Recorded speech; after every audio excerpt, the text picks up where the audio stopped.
Hello everyone, I hope you are well. Today I wanted to cover Karl Marx's theory as a critical social scientist. So what we are going to be touching on in this recording, we're going to be introducing Karl Marx's theory. We're going to be defining the key concepts on Karl Marx's theory. We're going to be talking about his starting point of his theory, exploitation and his revolutionary theory, historical materialism, and also summarizing the entire theory. So when we are talking about Karl Marx as a critical social scientist, rather, we are referring to theories that usually have an idea or a perspective that social change begins with the personal circumstances of people. So those are critical social scientists. These are theories that usually have a perspective that social change begins with the personal circumstances of people, and that is the idea and perspective that Karl Marx had. So as it says here that social change comes as a result of the interaction and conflicting interests between social groups. These are the ideas that Karl Marx had, that social change comes as a result of the interaction and also the conflicting interests between the different social groups. But before we get to unpack this idea by Karl Marx, we need to give the definitions of the two concepts that are central to Karl Marx's theory, which is mode of production as well as means of production. So when we are talking about the mode of production, we are talking about the manner in which things are produced, which is you'll find as central to Marx's theory, because whatever it is that he argues, he always goes back to the mode of production. How are things produced? How much of the things are being produced? Why don't we just produce only the things that we need? Why do we need to produce things in excess that we do not need? But it creates a sense of competition. It creates a sense of variety for consumers, which is where the problem is, according to Karl Marx. And then there's also one concept of Karl Marx, which is the means of production, which is the tools and materials that's needed to produce what's needed by the society. So the tools and the materials that are needed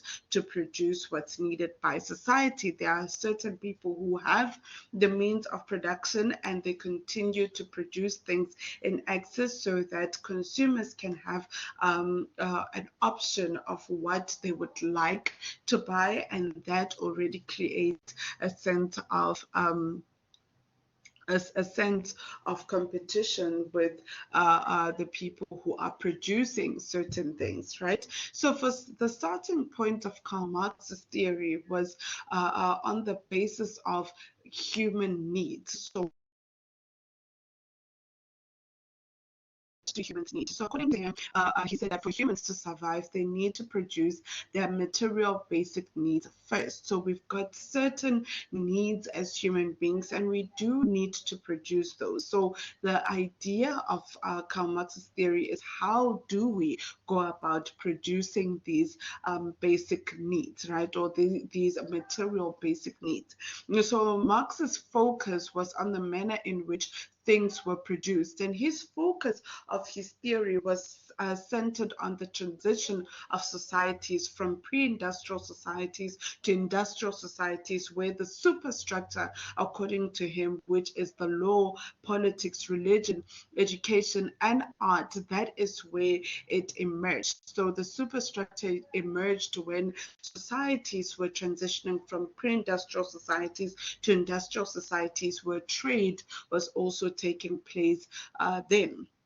Right, so he said that in this ascent of now transitioning and trade now coming in, it also then developed a sense of exploitation, and also then he centered his theory, or he looked at it from a revolutionary perspective as well, to say, what do the working class or the workers of societies need in order for them to alleviate whatever challenges that they were going through. So, according to Marx, he believed that capitalist societies was based on exploitation. So he believed that the capitalist society was exploitative in nature, and this is all because that the workers who do the hard labor, they often earn much less than the economic value that they produce, which is a problem. So if we were to take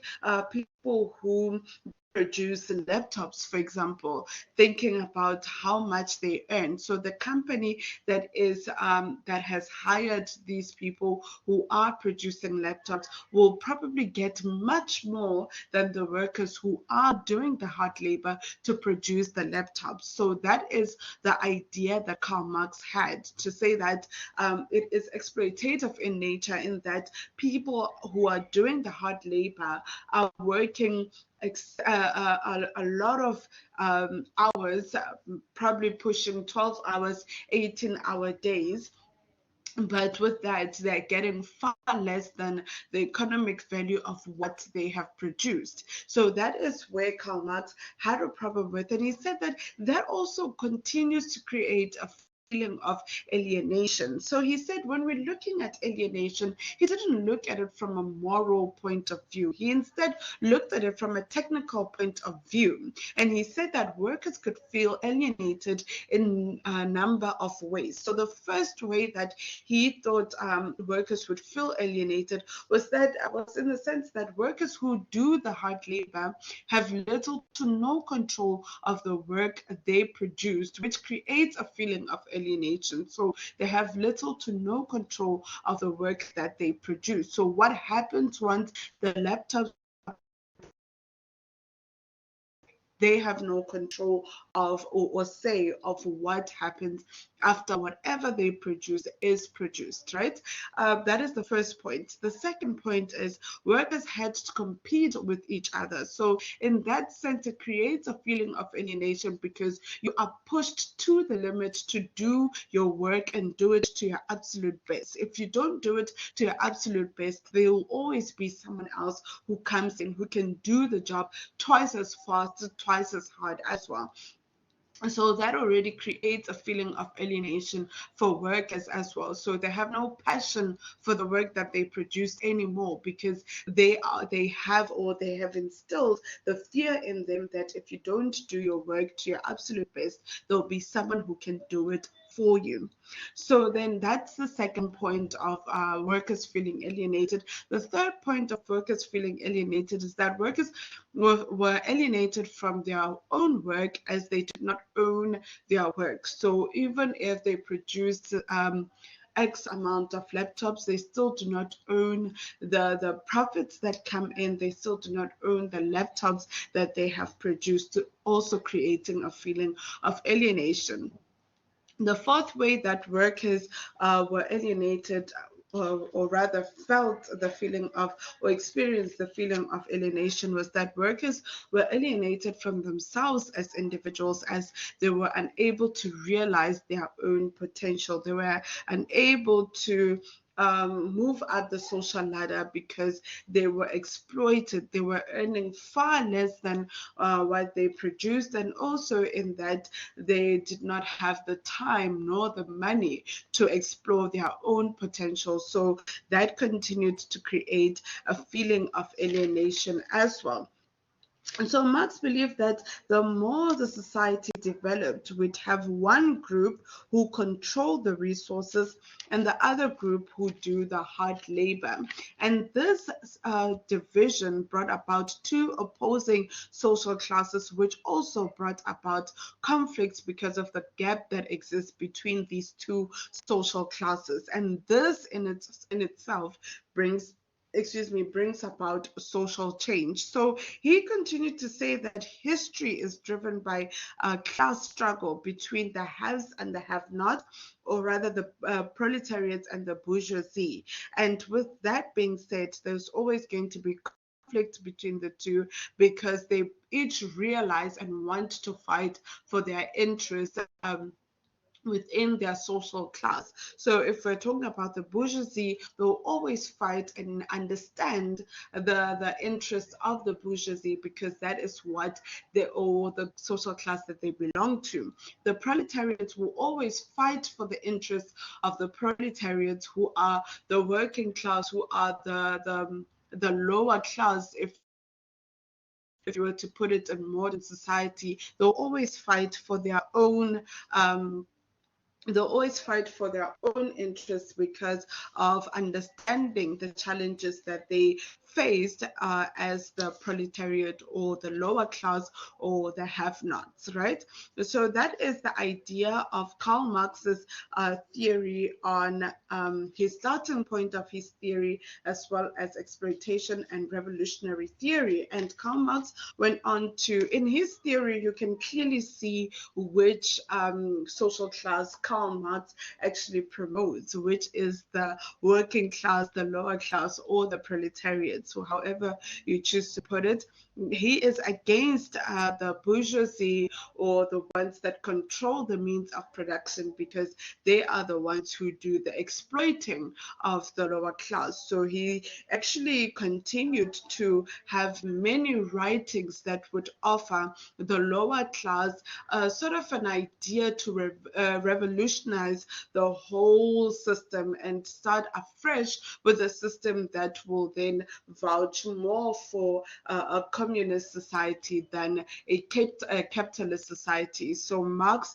was against capitalism and said the root cause of capitalism is the existing gap that is there between the haves and the have-nots, and as well as the way that we continue to to produce goods and materials. We are doing so with the idea of promoting a capitalist society instead of promoting a communist society that will just be for everyone. So everything that's produced is not produced for the people in the community, but it is produced with the idea of having people who have the means of production to continue getting richer and those without the means of production to continue getting poorer. So with Marx's ideas, what I can leave you with is the term that a lot of people use, the phrase rather that a lot of people use is that the rich keep getting richer and the poor keep getting poorer. So that is the idea that Marx had, and his understanding of society was that we do need a revolution that will radically change the society and get the working class understanding their position as the working class and fighting to get to the other side, which is the side of the bourgeoisie. So that is all that I have for you. In the next recording, I will cover historical materialism as well as human consciousness. So stay tuned for that. Bye, guys.